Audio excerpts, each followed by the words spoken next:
안녕하세요. 자신만만 정형기술사 뉴페이스 김원숙입니다. 자, 이제 나이가 드니까요 깜빡깜빡 하죠. 그래도 이렇게 깜빡깜빡 하는데도 그래도 이게 기억을 다 한다는 것은 여러분 기억력하고 기술사 공부하고 상관이 없다는 거 여러분 잘 아시겠죠? 그죠?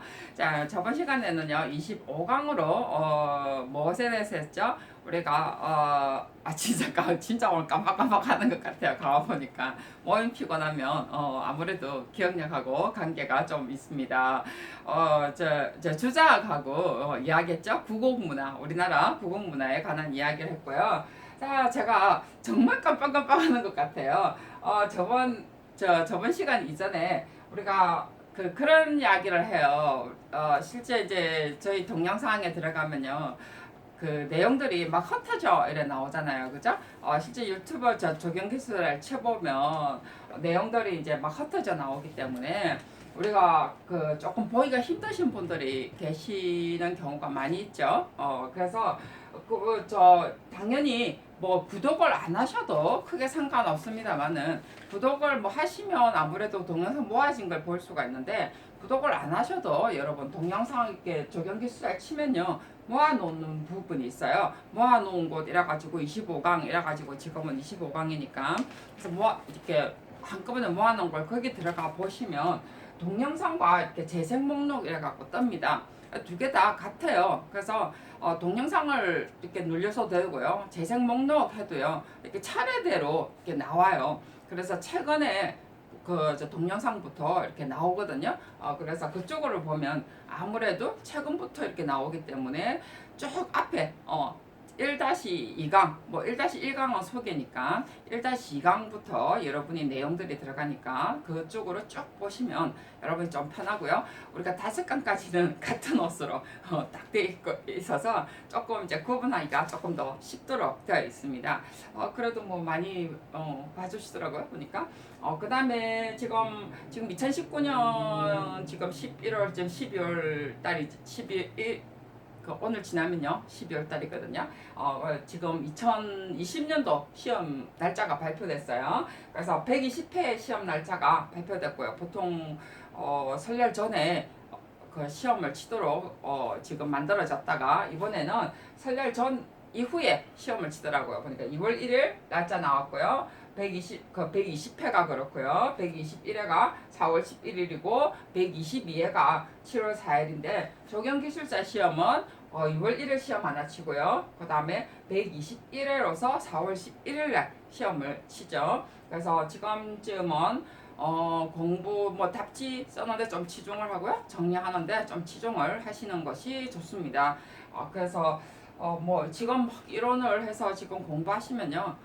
막 이것도 해야 되고 저것도 해야 되고 괜히 머릿속 박불편하고 딱 뭔가를 하나 잡으셔서 기출문제 쪽으로 여러분이 풀든지 그래서 뭐 이론은 막 정리해야 되겠다.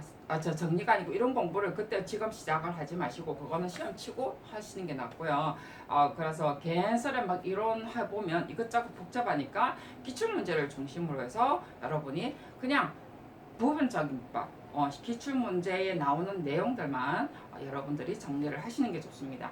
그래서 한번 우리가 지금 그 한 몇 회쯤 되면 제가 또 정리하는 어떤 목록들을 우리가 한번 이야기를 제가 할 테니까 내용들을 쭉쭉쭉 한번 보시고 지금 이제 오늘 내용은요 조선시대의 어떤 우리가 그 임원 16지 안에 내용들을 하다가 보니까 이게 이 내용들 우리 그 식재라든지 식재 방법 이런 것들을 하려고 보면요 기본적으로 우리나라의 인문 철학에 관한 내용들을 좀 이해를 해야 되기 때문에 제가 조금 내용들을 정리를 한번 해봤어요. 책에는 지금 없는 내용이에요. 왜냐면 그 내용들을 전부 다 이렇게 한다 실어 놓으면 이 근원부터 끌고 들어와야 되는 부분들이 있어야 되기 때문에 이게 뭐 그냥 저거면은 이거 어디서 나왔지? 뭐 이렇게 할 수도 있고 그냥 막무가내 여러분들이 외울 수도 있고 이래서 제가 좀 그런 걸 지향하려고 그냥 설명만 제가 드리도록 하겠습니다. 잠깐 요 하나만 지우고 날짜만 잠깐 놔둘게요. 지워지지가 않네요. 우리가 지금 그러니까 동양 조경에 관해서 우리가 식재 계획을 하려고 보면 실제로 그 나무의 어떤 종류도 우리 기본적으로 기본 어떤 맥락이 있어야 되겠죠, 그죠? 그리고 기본 맥락 그리고 그 기본 맥락이 정말해서 항상 제가 이야기했지만 어느 문헌에 나와 있는 것들을 우리가 동양의 어떤 조경 수종이다라고 이야기를 해야 된다는 거죠. 그냥 막연하게 우리 소나무다라고 우리가 동양 그게 수종이다라고 여러분이 아시면 안 돼요. 그래서 우리 또 이게 식재하는 방법조차도 실제로 어느 부분에 문헌에 있다든지 아니면은 우리의 이게 이어져 온 철학이 어떤 철학에 의해서 식재가 되어 왔는가 아니면은 어떤 주택의 어떤 형식으로 근데 그거는 개인적인 어떤 좋은 방식이잖아요, 그죠? 근데 어떤 사대부들은 어떤 철학에 의해서 실제로 식재를 했다는 거죠. 그래서 그런 철학을 기본적으로 알면 식재의 어떤 선정 방법이나 그 다음에 식재하는 위치 이런 것이 우리나라의 전통으로 이렇게 맥락을 이어줄 수 있겠다라는 생각에서 제가 전체 어떤 철학의 개념으로 항상 제가 이야기지만 그거는 인문학적인 어떤 개념이지 이게 딱 이런 방법이 우리나라의 전통이다라고 말할 수는 없어요. 그래서 우리가 이렇게 적용을 하는 사람 입장에서 봤을 때 최소한 이때까지 맥이 이어졌던 우리나라의 전통의 수종은 뭐고 전통의 식재 방법은 뭐다 정도는 기본적으로 맥락은 알아야 된다라는 생각이 들어서 여러분 설명을 제가 좀 드리도록 하겠습니다. 우리가 지금 자료에는요 물론 다 들어는 있어요. 들어는 있지만 조금 더 이 전체를 이해하기 쉽도록 제가 한번 설명을 해보면요. 실제 이제 파란색 여기에 우리가 책에 보면은 우리가 마을 입지라든지 이런 것은 실제 우리가 시험에도 용혈사수라든지 그 다음에 어떤 보국이라는 단어라는 게 나왔어요. 그죠? 그래서 용혈사수라는 것은 말 그대로 우리가 혈자리를 본다라는 말이 있잖아요. 혈자리는 물론 양택 원래는 고려시대 때는 우리가 양택의 조건이었어요. 근데 제가 앞에 계속 우리가 조선시대를 이야기하면서 사화를 많이 겪다 보니까 이게 음택으로 변화된 경향이 있어서 지금까지 우리가 내려왔어요. 그래서 혈자리 본다 이러면 개인설에 음택이 어떠한 개념으로 많이 생각을 합니다. 근데 실제로는 우리가 양택의 조건이야. 죽은 자의 어떤 택지를 우리가 보는 게 아니고 산 사람이 건강해야 그 다음 자손이 잘 된다라는 기본적인 개념을 가지고 있다는 거죠. 그래서 음택이 아니고 실제로는 양택입니다. 그래서 우리가 용혈이라는 것은 우리가 그 어떤 용혈사수라는 것은 여러분이 잘 알다시피 산이 이렇게 있는데 큰 산이 큰 산 4개 크게 큰 내가 집 주위 안에 혈자리 안에 4개의 산이 있죠. 그죠? 어떤 지구의 이거는 3차원적인 입장이죠. 공간의 의미로 보면. 그래서 좌청룡, 우백호, 그죠? 우백호, 그다음에 남주작, 그다음에 북현무라는 개념으로 갖고 그다음에 안쪽에 안산이 있어요. 안산. 우리가 북한산 같은 경우는 안산이죠. 북한산. 그죠? 북한산과 남산의 개념은요. 그다음에 안산의 개념이에요. 우리가 한양에 입지했던 한양과 우리나라의 어떤 수도가 입지한 것은요 우리가 안산의 개념으로 지금 들어가 있습니다. 그래서 북한산, 남산 이런 거는 전부 다 안산의 개념이고요. 그래서 지금 앞쪽에 안산 안에 정말해서 이게 이제 우리가 용혈사수라는 것은 어떤 큰 산에 둘러싸여서 바람을 막아준다. 그러니까 뒷자료에는 지금 용혈사수 명당보국이라는 단어가 있어요. 그래서 옛날에 그 입지는 원래 왕의 자리부터 시작을 하는 거죠. 그죠?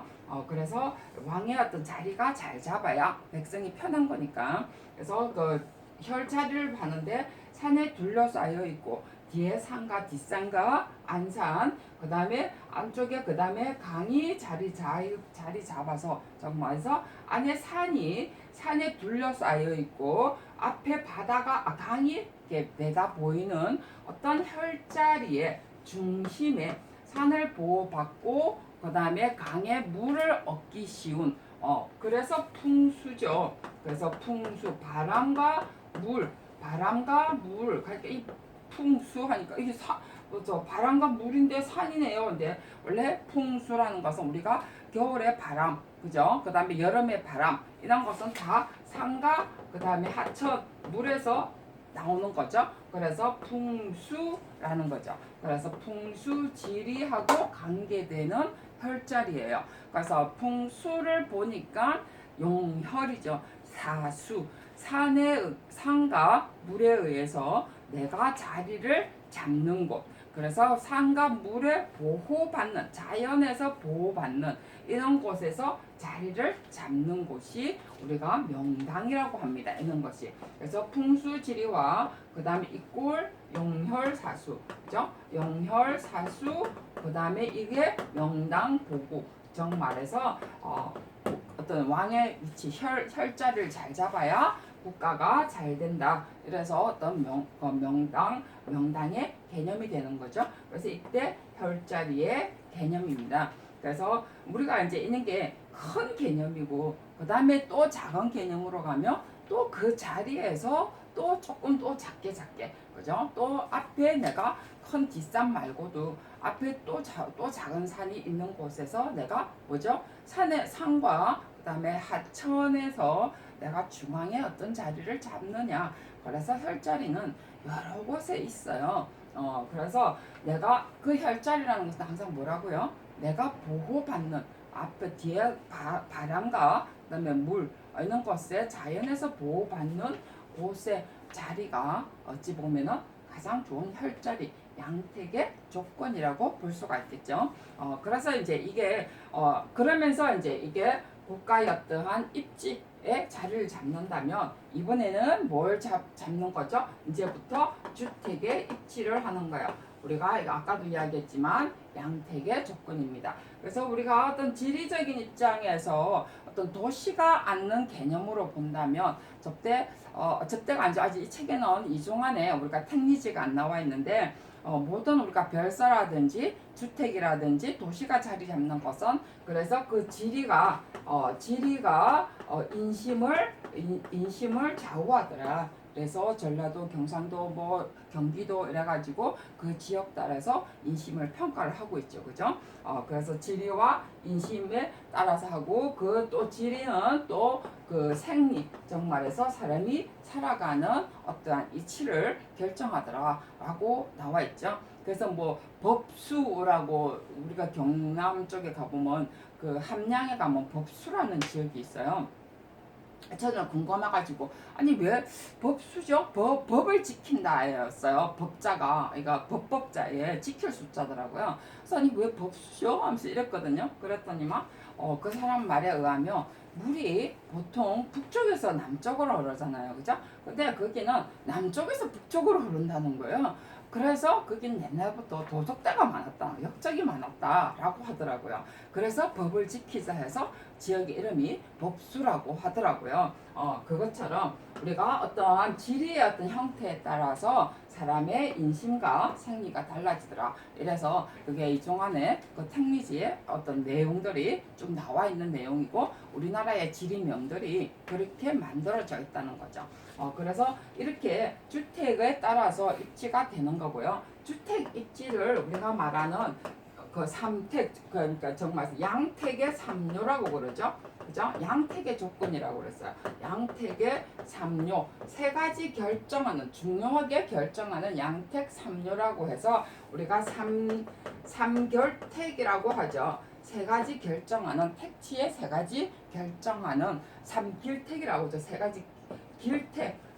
그러니까 길한 방향 택하는 거죠. 삼길택하기도 하고 뭐 삼결택이라고도 하는데 삼길택이라고 한 책에 나와 있을 거예요. 아마 그래서 요까지가 양택과 그 다음에 삼길택 또는 삼결택. 그래서 이렇게 보통 우리가 풍수지리라든지 그 다음에 용혈사수는 지리, 인심, 생리와 그 다음에 어떠한 도시가 않는 방법이라면 그 다음에 또 작은 어떠한 혈자리를 찾는 것은 양택삼묘, 주택을 결정하는 방법이에요.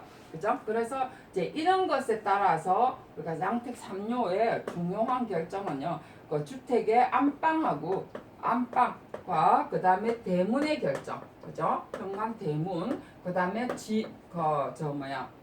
대문은 입구죠 결국은. 그 다음에 부엌하고의 관계예요.